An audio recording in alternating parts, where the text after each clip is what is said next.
ओम शांति। आज 19 मार्च 2022 आज की साकार मुरली रंगीन बड़े बड़े अक्षरों में पढ़ें, सुने और मंथन करें। मीठा मीठा बाबा कहते, मीठे बच्चे बाप आए हैं तुम्हें इस दुख के लोक से निकाल सुख के धाम में ले चल। धाम पवित्र स्थान को कहा जाता है। धाम माना घर होता है, धाम माना पवित्र स्थान। चारों धाम कहने का मतलब चार पवित्र स्थान।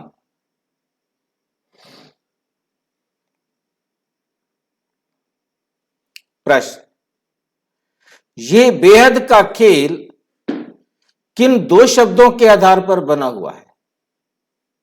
किन दो शब्दों के आधार पर बना हुआ है? उत्तर, वर्षा और श्राप, सुख और दुख, दिन और रात, ज्ञान और भक्ति, स्वर्ग और नरक। ऐसे बहुत सारे शब्द बैठ के बना सकते हैं।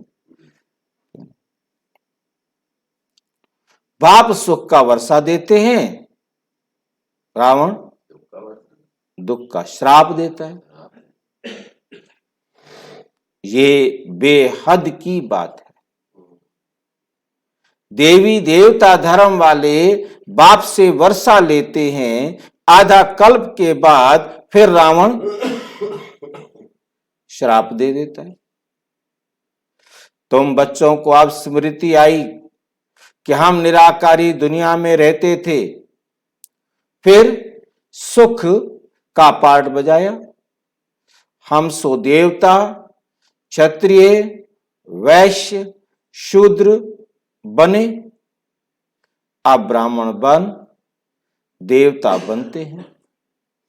ब्राह्मण बन देवता बनते हैं।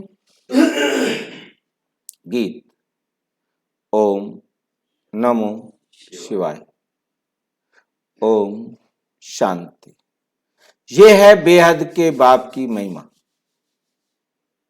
ये है बेहद के बाप की महिमा। ऊंचे ते ऊंचा वे भगवान है, ये तो सब जानते हैं। ऊंचे ते ऊंच भगवान की मत भी जरूर ऊंची होगी, इसलिए कहा जाता है श्रीमत। इसलिए कहा जाता है श्रीमत, अर्थात श्रेष्ठ मत। सभी भक्तियां उनको याद करती हैं। वह है भगवान तो भगवती भी चाहिए। वे है भगवान तो कौन चाहिए? भगवती भी चाहिए। पिता है तो माता भी चाहिए। एक होता है लौकिक माता पिता, दूसरा होता है पारलौकिक माता पिता। लौकिक होते हुए जब कोई दुखी होते हैं तो पारलौकिक को याद किया जाता है। अब तुम्हारा लौकिक संबंध भी है, लौकिक संबंध भी है। पारलौकिक माता पिता तुम्हें परलोक में ले जाते हैं। लौकिक को बंधन कहा जाता है। लौकिक को बंधन कहा जाता है, जिसमें दुख है। जिसमें दुख है। दो परलोक हैं। परलोक कितने हैं? हाँ, अब देख लो बाबा, खेल है ये, पढ़ाई है ना, नई नई बात तो मिलनी चाहिए ना। एक निराकारी लोक जहां आत्माएं रहती हैं, दूसरा साकारी लोक जिसे सुखधाम कहते हैं,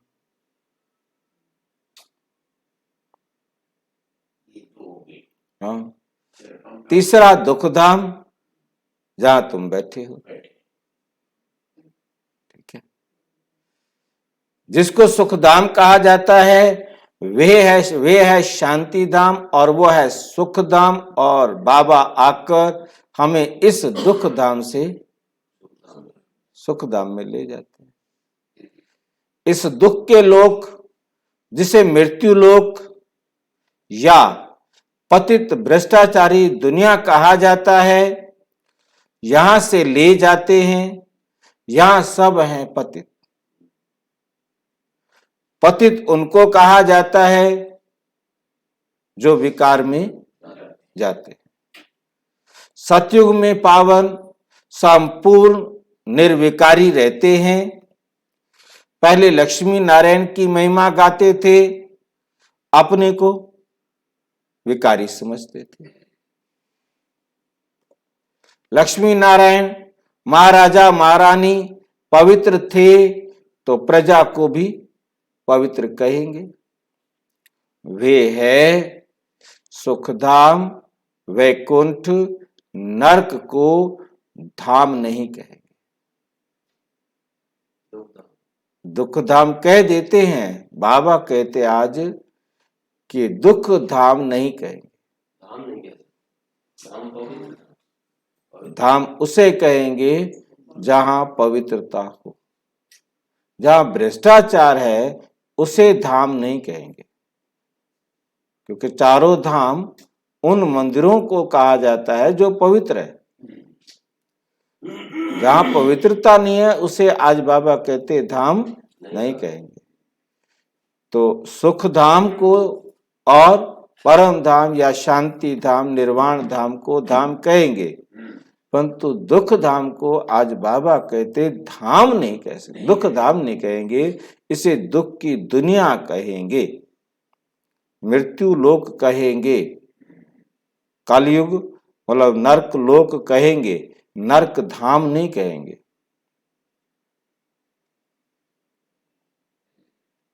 स्वर्ग बनता है, नरक ही स्वर्ग बन जाता। बात सारी यही बाबा ने जो आज की मुरली शुरू की है उसमें सीधी सी बात ये बताई है कि धाम उसे कहते हैं जहां पवित्र,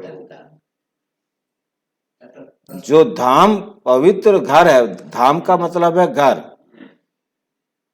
ठीक है ना, परंतु वो पवित्र नहीं है तो उसे घर नहीं कहेंगे, वहां तो दुख है। और दुख की दुनिया को पवित्र दुनिया या धाम नहीं कहेंगे। आज बाबा जो समझाना चाह रहा है, आज बाबा का जो विशेष ध्यान है वो इस बात पर। धाम पवित्र को कहा जाता है, नरक को धाम नहीं कहेंगे। ये है अपवित्र दुनिया। भारत सुख धाम था, भारत अभी पतित भ्रष्टाचारी नरक है। अभी सबको सुख के धाम में ले जाना है तो जरूर बाप को आना पड़े। आएगा तभी तो जाएंगे ना। जो आकर बच्चों को सुखी बनावे। बाबा है स्वर्ग का रचयिता, कहते हैं हे बाबा पहले पहले आपने हमको स्वर्ग का वर्षा दिया, आधा कल्प हम स्वर्ग में रहे। उसको कहा ही जाता है सूर्यवंशी चंद्रवंशी राजधानी। बाबा याद दिलाते हैं 21 जन्म तुम स्वर्ग में रहे, 8 जन्म सतयुग के लिए, 12 जन्म त्रेता के लिए। ये सब बातें बाप बैठ समझाते हैं। कहते हैं बच्चे तुम अपने जन्मों को नहीं जानते हो। मैं तुमको सब कुछ बतलाता हूं। निराकार बाप निराकार बच्चों से निराकार बाप निराकार बच्चों से बात करते, कहते हैं इस साधारण तन का लोन लेकर मैं तुमको समझाता हूं। इस साधारण तन का लोन लेकर मैं तुमको समझाता हूं। आधा कल्प तुम अशोक वाटिका में थे, फिर तुम शोक वाटिका में आ गए। सुख पूरा होकर दुख आ गया। सुख पूरा हुआ, दुख आ गया। वाम मार्ग माना नरक। वाम मार्ग माना नरक। उसमें तुम दुख उठाते हो, फिर बाप आकर रावण राज्य से छुड़ाकर राम राज्य में ले जाते हैं। ये खेल बना हुआ है। बाप सुख का वर्षा देते हैं, रावण दुख का श्राप देता है। ये बेहद की बात है। अभी बाप तुमको 21 जन्म के लिए सुख का वर्षा दे रहे हैं। भगवान स्वर्ग रचते हैं तो स्वर्ग का वर्षा मिलना चाहिए। तो स्वर्ग का वर्षा मिलना चाहिए। वर्षा पाया हुआ था। वर्षा पाया हुआ था। माया ने आधा कल्प श्राप दे दिया।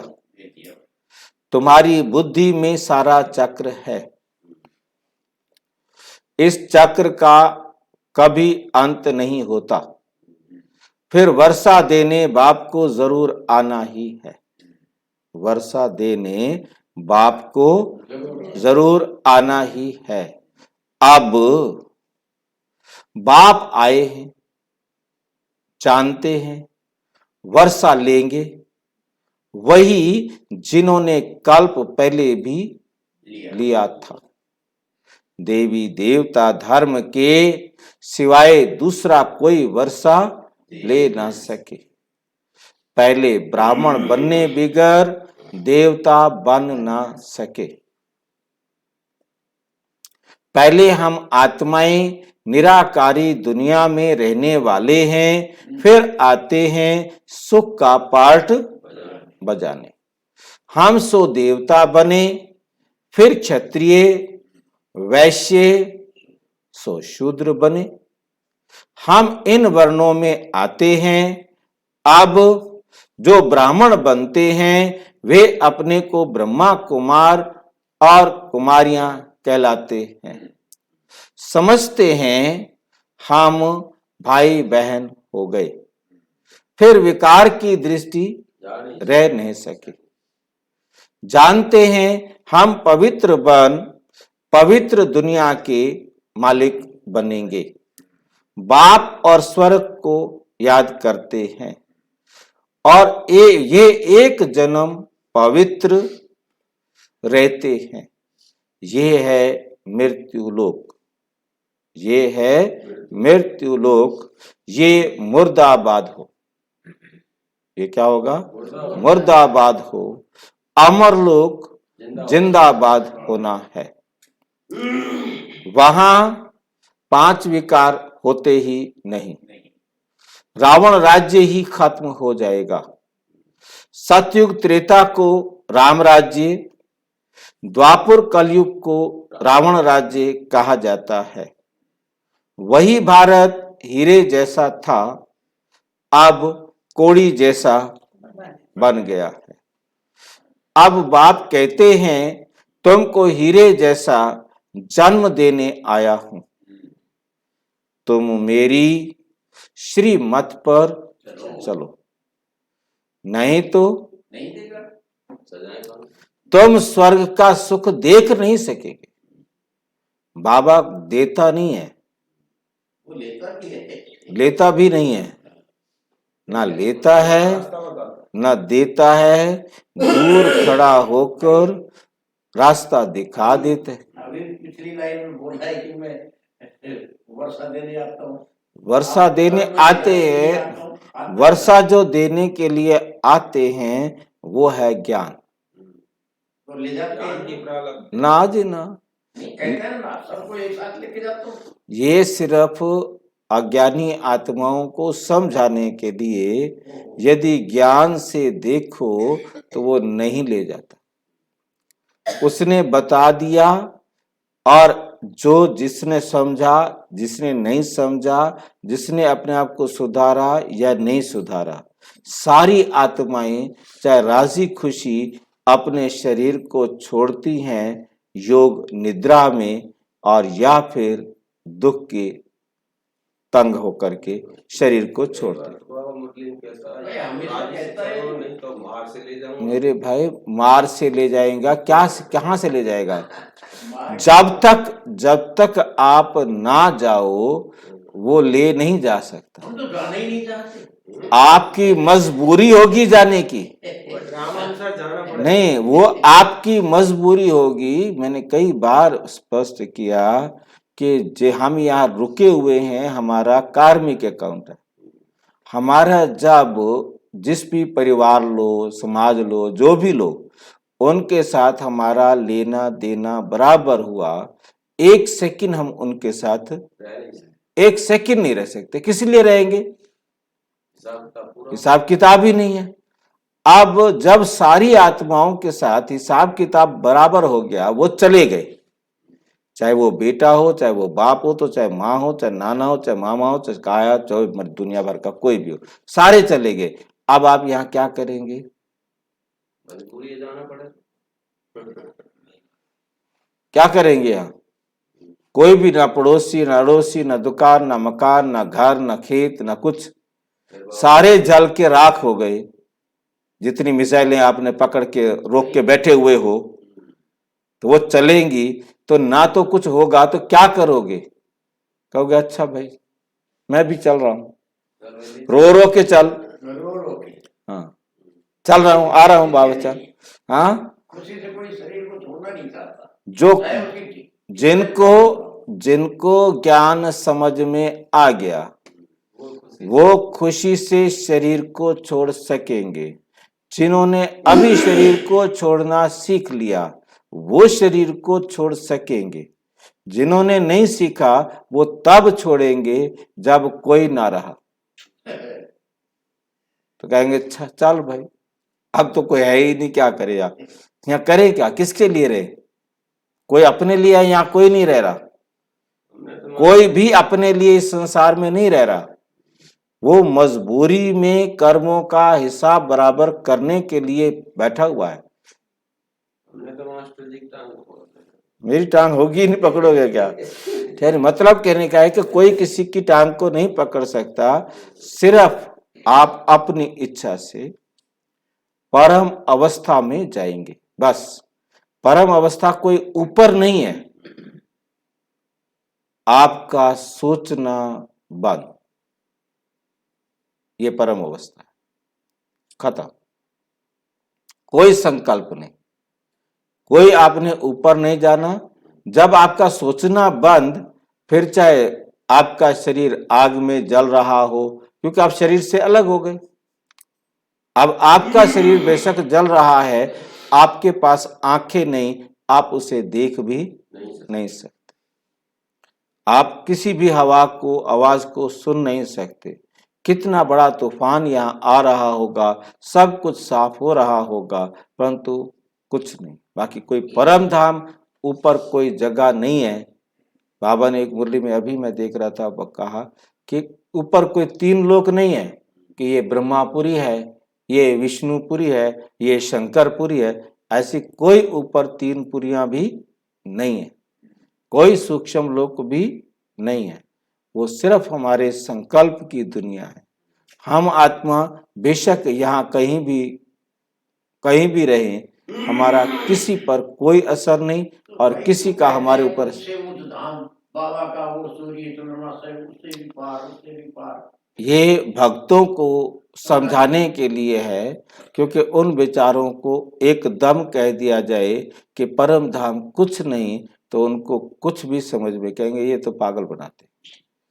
परंतु सच ये है कि हम आत्मा पानी में चले जाएं, आग में चले जाएं, हवा में चले जाएं, पृथ्वी में चले जाएं, कहीं चले जाएं, हमारा आयतन नहीं है, हमारा कोई आकार नहीं है, जिसके कारण हम कहीं भी कोई प्रभाव नहीं डालते। हम आत्मा आग में से गुजर जाएं, आग हमें जला नहीं सकती। कितनी भयानक आग लगी हुई हो, कितने बड़े बड़े बम्स और मिसाइल चल रहे हों, हम उसके आग में भी घूमते रहें, हमें कोई फर्क नहीं पड़ेगा। पानी में घूमते रहें, कोई फर्क नहीं पड़ेगा। ये हमारी परम अवस्था है, जहां परे से परे की अवस्था कि ये संसार की कोई स्थूल दुनिया हमें प्रभाव नहीं डाल सकती, हमारे आकारी में भी नहीं डाल सकती, निराकारी में भी नहीं डाल सकती। आकारी हम तब हैं जब हम संकल्प की दुनिया में हैं। हमने शरीर भल छोड़ दिया है, परंतु अभी हमारा हिसाब किताब है, तो हम तब तक संकल्प की दुनिया में हैं, जिसको बाबा ने कहा जब तुम आत्माएं शरीर छोड़कर दूसरे शरीर में प्रवेश करने के लिए जाते हैं। जैसे यहाँ से मेरा शरीर छूटा, एक ही सेकंड में मैंने अफ्रीका में जाकर मैं अपने माँ के गर्भ में प्रवेश किया। तो ये चाहे एक सेकंड लगा, तब तक मैं इस आकाश की दुनिया में हूं। परंतु जब मेरे को संकल्प ही नहीं कि मैंने किसी गर्भ में जाना है, तब तक मैं परम अवस्था में।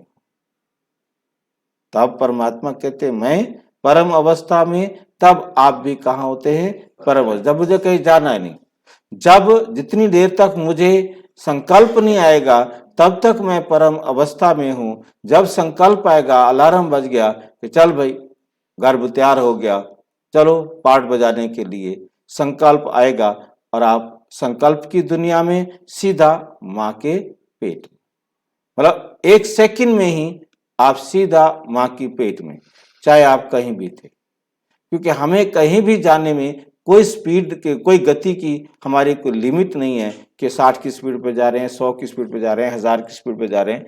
एक ही सेकंड में, चाहे वो हमारी इस दुनिया में दिखाई देगा कि वो अमेरिका में गया, मतलब एक ही सेकंड में यहां से शरीर छोड़ा और सीधा माँ के गर्भ में गया। पहले सोचता तो मास्टर जी वहां जाना है। नहीं, नो, बिल्कुल नहीं कि मैं कहाँ जाना है। उसी सेकंड एकदम, यहां यदि उसे पहले पता लग जाए तो बता दे कि मैं उसके पास जा रहा हूं।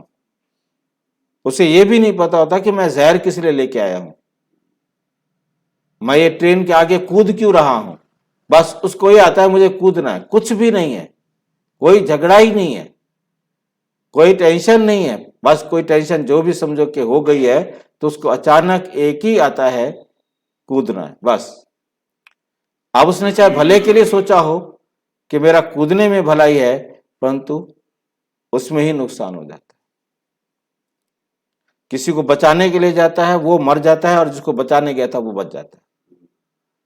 उसको ट्रेन के आगे से पकड़कर धक्का दिया, वो तो पारे जाके गिरा, वो तो बच गया, परंतु अपने आप को वो ट्रेन के आगे से नहीं हटा सका, चला गया तो बचाने के लिए, भला करने के लिए गया, और उसे तो नहीं मालूम था कि मैं मरने के लिए जा रहा हूं। ऐसे बहुत बहुत वंडरफुल केसेस होते हैं, रोजाना ऐसे फोन आते हैं और ऐसी बातें समाधान करनी होती हैं, समझानी होती है। नहीं तो तुम स्वर्ग के सुख देख नहीं सकेंगे। मेरी श्रीमत पर नहीं चलेंगे तो स्वर्ग के सुख नहीं देख सकेंगे। स्वर्ग में दुख का नाम नहीं होता और कोई खंड नहीं रहता।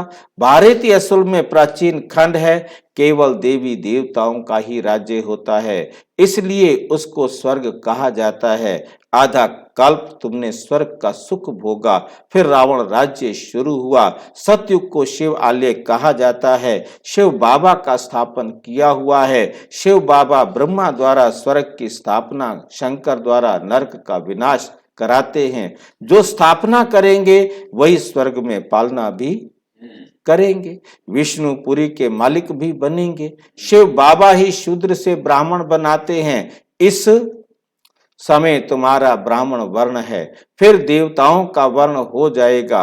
अभी तुम ईश्वर द्वारा ब्राह्मण वर्ण में आए हो, फिर तुम ईश्वरीय वर्ण में बाप के साथ परम धाम में रहेंगे। फिर वहां से देवता वर्ण में आएंगे। सतयुग में एक देवताओं का ही राज्य था। उस समय और कोई खंड नहीं था। बाद में इस्लामी बौद्धि आदि आए हैं। अभी तुम पांडव योग बल से 5 विकारों पर जीत पाए जगत जीत विश्व के मालिक बनते हो। लक्ष्मी नारायण सूर्यवंशी स्वर्ग के मालिक थे। उन्हों को भी संगम पर बाप से ही वर्षा मिला। संगम युग ब्राह्मणों का है। जो ब्राह्मण नहीं बनते वे गोया कलयुग में है। वे गोया कलयुग में है। बाप तुमको वैश्य आलय से निकाल शिव आलय में ले जा रहे हैं। अब तुम हो ब्रह्मा के बच्चे, ब्रह्मा कुमार, ब्रह्मा कुमारियां। तुम भाई बहन हो, कभी भी विष पार नहीं कर सकते। हाँ, गृहस्थ व्यवहार में तो रहना ही है, परंतु विकार में नहीं जा सकते। इस रावण राज्य में रहे कमल फूल समान पवित्र रहना है। फिर ये प्रश्न नहीं उठ सकता कि सृष्टि कैसे बढ़ेगी। बाप का फरमान है, मैं पवित्र दुनिया बनाने आया हूं। तुम ये अंतिम जन्म पवित्र बनो तो तुम पवित्र दुनिया के मालिक बन सकते हो। इस पर ही अबलाओं पर अत्याचार होते। रुद्र ज्ञान यज्ञ में असुरों के विघ्न भी पड़ते हैं। बाप कहते हैं, श्री मत पर चलने से ही तुम श्रेष्ठ बनेंगे। इतना समय तुम आसुरी मत पर अर्थात 5 भूतों की मत पर थे। मैं आत्मा हूं, मुझे इस शरीर से पार्ट बजाना है, ये कोई जानते नहीं। आत्मा शालिग्राम को कहते हैं। शालिग्राम भी कोई इतना बड़ा नहीं है जितने बड़े शालिग्राम बना के रख देते हैं। परमात्मा भी इतना कोई बड़ा नहीं है। आत्मा अथवा परम आत्मा, अथवा माने या, चाहे आत्मा कहो तो चाहे परमात्मा कहो, ये शब्द पकड़कर जब भक्ति वाले आएंगे वो कहेंगे कह तो रहे हैं आत्मा या परमात्मा, मुरली यही होगी। परंतु जो भगत आके पढ़ेंगे इस मुरली को वो कहेंगे देखा आत्मा या परमात्मा दोनों एक ही बात है, परंतु दोनों अलग अलग हैं। ये उनको समझ में नहीं आएगा। वो सतयुग त्रेता में नहीं आएंगे, वो द्वापर कलयुग में ही अपने समय के अनुसार आएंगे, क्योंकि यही मुरली हर एक को अपनी रीति से समझ में आनी, इसलिए सारे अलग अलग होते जाएंगे। अभी तो बहुत ब्रांचेस बनी है, अभी बहुत बहुत सारे ब्रह्मा कुमारीज की शाखाएं निकलनी है।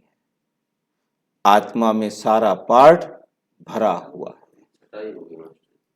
छटाई कुछ नहीं, अपने आप जैसे आप यहाँ मुरली सुनने आ गए, आपको उसी प्रकार से मुरली समझाई जा रही है, और जिन्होंने जिस प्रकार के धर्म में मत में जाना है वो उसी प्रकार से मुरली उस कोने में उस प्रकार से मुरली चलेगी। इसलिए जितने मुरली सुनाने वाले आएंगे सब अलग अलग तरह से मुरली सुनाएंगे, क्योंकि मुरली इसलिए सबकी अलग अलग है। आत्मा में सारा पार्ट भरा हुआ है। आत्मा कहती है मैं एक शरीर छोड़ दूसरा धारण करती हूँ। पार्ट बजाने अर्थ, पार्ट बजाने अर्थ। श्री नारायण की आत्मा कहेगी हम श्री नारायण का रूप धारण कर इतना जन्म राज्य करेंगे। आत्मा में ही सारा अविनाशी पार्ट भरा हुआ है। इनको ही गॉड फादरली नॉलेज कहा जाता है। गॉड फादरली नॉलेज कहा जाता है। भगवानोवाच स्पिरिचुअल फादर आत्माओं को बैठ पढ़ाते हैं, कोई मनुष्य नहीं पढ़ाते। ये बेहद का बाप पढ़ाते हैं। तो ये चक्र कैसे फिरता है, ये सृष्टि चक्र और रचयिता व रचना की नॉलेज को कोई मनुष्य मात्र नहीं जानते। कोई मनुष्य मात्र नहीं जानते। अभी तुम शिवालय सतयुग में राज्य करने लायक बनते हो। भारत जब लायक था तो बड़ा अक्लमंद था, बड़ा अक्लमंद था। अब बाप फिर हीरे जैसा बनाने आया है, तो उनकी श्रीमत पर चलना पड़े। रावण मत तुमको कोड़ी तुल्य बनाती है। रावण मत तुमको कोड़ी तुल्य बनाती है। तुम जानते हो कि इस दुनिया की आयु 5000 वर्ष है। उसमें ही पुरानी और नई बनती है। सतयुग त्रेता नई दुनिया, द्वापर कलयुग पुरानी दुनिया। बाप फिर से दैवी दुनिया की स्थापना करने आए हैं। तुम आत्माएं पूरे 84 जन्म लेती हो। आत्मा ही इन ऑर्गन्स द्वारा बोलती और सुनती है। एक पुराना शरीर छोड़ नया लेती है। आत्माओं को बाप ने ये ज्ञान दिया है कि हम बाप के साथ पहले स्वीट होम में थे, फिर हम सो देवता, क्षत्रिय, वैश्य, शूद्र बने। अब हमारा ये अंतिम जन्म है। हम ब्राह्मण स्वर्ग का वर्षा ले देवता बनेंगे, नया शरीर धारण करेंगे। ये चक्र बुद्धि में फिरना चाहिए। पवित्र रहने से तुम स्वर्ग के चक्रवर्ती महाराजा बनेंगे। ये बातें उन्हों की बुद्धि में आएंगी जो कल्प पहले मुआफिक बने होंगे, नहीं तो बुद्धि में आएंगे ही नहीं। ये बातें उनकी बुद्धि में आएंगी नहीं। वर्ल्ड की हिस्ट्री ज्योग्राफी समझने की, वर्ल्ड की क्या समझनी है, हिस्ट्री भी और ज्योग्राफी भी। तो सारे धर्म स्थापन होने हैं ना। हर एक को कौन सी बात समझ में आएगी, अपने अपने धर्म की बात उनको समझ में आएगी। इब्राहिम आएगा, अपने तरीके से मुरली चलाएगा और इस्लाम धर्म वाले सारे उसके पीछे। क्राइस्ट आएगा, बुद्ध आएगा, महावीर आएगा, जो भी, हाँ, सबने आना है। सबने मुरली अपने तरीके से पढ़नी और समझानी है। ये बहुत अच्छी तरह से, तभी तो वो अपने धर्म का, अपनी शाखा का हेड बनेगा। कोई तो जानकर भी ये पढ़ाई छोड़ देते, जानकर भी। स्वर्ग में तो आएंगे, परंतु योगी बन विकर्म विनाश नहीं किए तो सजाएं भोगनी पड़ेंगी। स्वर्ग में आएंगे, परंतु प्रजा में भी कम पद पाएंगे। स्वर्ग में पहले पावन महाराजा महारानी थे, वही फिर पतित राजा रानी बने। अब तो वे भी राजा रानी नहीं, अब तो वे भी राजा रानी नहीं है। फिर अभी बाप द्वारा पावन राजा रानी बन रहे हैं। ये ईश्वरीय नॉलेज निराकार बाप ही पढ़ाते हैं। ये साकार में ब्रह्मा भी उस निराकार से ही सुन रहा है। निराकार बाप बैठ पढ़ाते हैं। इस ज्ञान से ही मनुष्य से देवता बनते हैं। इस ब्रह्मा की आत्मा भी पढ़ती है। ब्रह्मा की आत्मा भी पढ़ती है। बच्चों की आत्मा भी पढ़ती है। अच्छे व बुरे संस्कार आत्मा में ही रहते हैं। अच्छे संस्कार होंगे तो अच्छे घर में जन्म लेंगे। पढ़ते पढ़ते फिर नॉलेज भी छोड़ देते हैं। माया अपनी तरफ खींच लेती है। एक तरफ है रावण की मत, दूसरी तरफ है राम की मत। इस अंतिम जन्म में राम की मत पर चलना है। रावण की जीत होने से कभी उधर चले जाते हैं, फिर राम से दुश्मन बन जाते हैं। उनके लिए सजा बड़ी कड़ी है। तुमने राम की शरण ली है, फिर अगर ट्रेटर बन रावण की शरण ली तो राम की निंदा कराएंगे। तुम्हारी बुद्धि में है कि ये बरोबर राम राज्य और रावण राज्य का खेल बना हुआ है। सतयुग सतो प्रधान, त्रेता सतो, द्वापर रजो, कलयुग तम। तुम अभी सतो प्रधान में जाएंगे। बाबा आकर सतो प्रधान बनाते हैं। फिर 16 कला से 14 कला में आना है। फिर रावण के संग में कलाएं कम होती जाती हैं। अभी कलयुग में कोई कला नहीं रही। सब कहते हैं हम पतित भ्रष्टाचारी हैं। पतित दुनिया का विनाश होना है। पावन दुनिया स्थापन हो रही है। बेहद का बाप बच्चों को जान सकते हैं। अभी तुम भगवान के घर में बैठे हो। तुम ब्राह्मण ब्राह्मणिया फिर देवता बनेंगे। फिर क्षत्रिय वैश्य शूद्र। ये चक्र है। चक्रवर्ती तुम ब्राह्मण हो। राजयोग शेख ज्ञान धारण करने से चक्रवर्ती राजा रानी बनेंगे। तो पुरुषार्थ कर स्वर्ग में उच्च पद पाना है। अच्छा मीठे मीठे सिक्की लदे बच्चों प्रति माता पिता बाप दादा का याद प्यार और गुड मॉर्निंग। रूहानी बाप की रूहानी बच्चों को नमस्ते। हम रूहानी बच्चों की रूहानी बाप दादा को नमस्ते नमस्ते नमस्ते।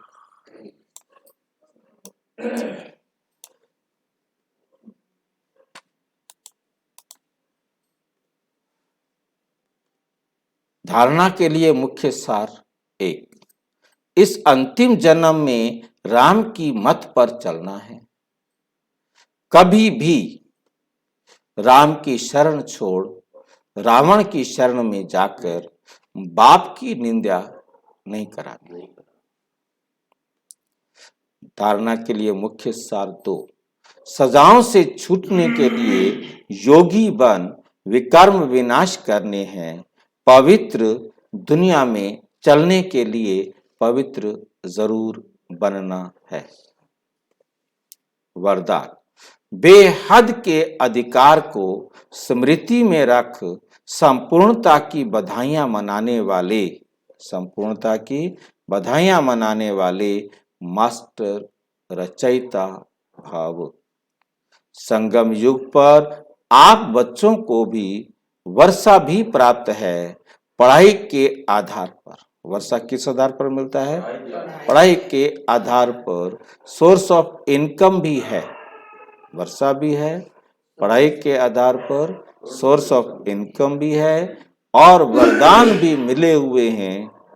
तीनों ही संबंध से, पिता टीचर गुरु संबंध से। इस अधिकार को स्मृति में इमर्ज रखकर हर कदम उठाओ।